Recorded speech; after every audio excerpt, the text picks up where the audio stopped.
I have one question for Flour Bluff ISD, and at that time we're running a little bit out of time as usual.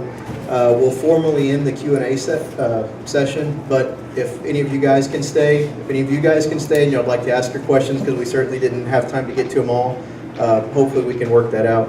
So the question that we have for the school board, we did have a couple, and they're somewhat of a merged question.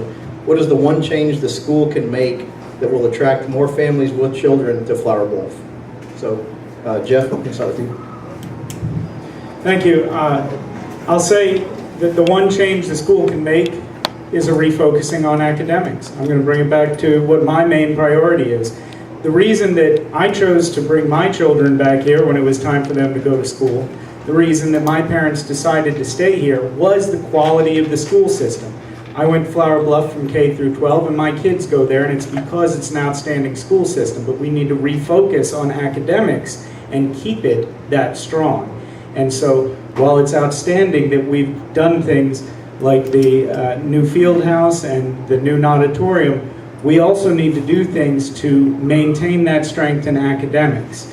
I'm going to accomplish that, again, by three things: listening to the community, doing my homework, and having the courage to act when it's needed. That's different than my opponent, who, when she was on school board, didn't listen to the community. There was a lot of bad press about that. Didn't do her homework, and so we had things like C-Scope, which was a curriculum that caused that 17.5% turnover. It caused an exodus of teachers from Flour Bluff, and the teachers, the autonomy of the teachers, and the quality of the teachers are what attract families to Flour Bluff. So my answer is refocus on academics. Thank God somebody finally said C-Scope. I'm going to tell you folks, I'm asking for your vote, and I don't care if you liked Julie Carbajal or you disliked her. She was one of the finest superintendents this state will ever have. She put this school on the map. And let me tell you about C-Scope. It was written by teachers, for teachers. One of the most beloved teachers this district ever had, Connie Garrison, passed away in August, helped write C-Scope. If you don't believe it was implemented wrong, I'm not disagreeing with that. And guess what? Hang on to your seats. Teachers are still using C-Scope as a tool. And guess what else? Some of them are using Common Core as a tool. That's the point.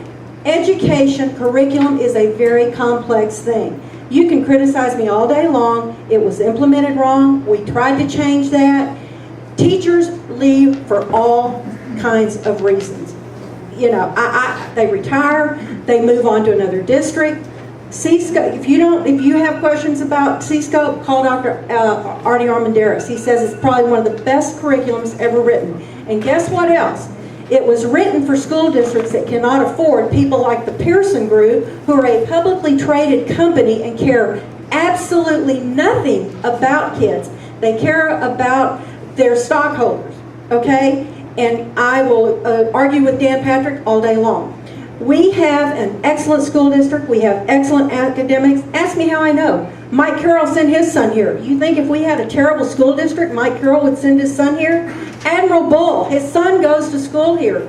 Do you think if we had terrible academics, he would send his son to school here? I don't think so. Don't believe it. We are one of the best school districts in the state, in the nation.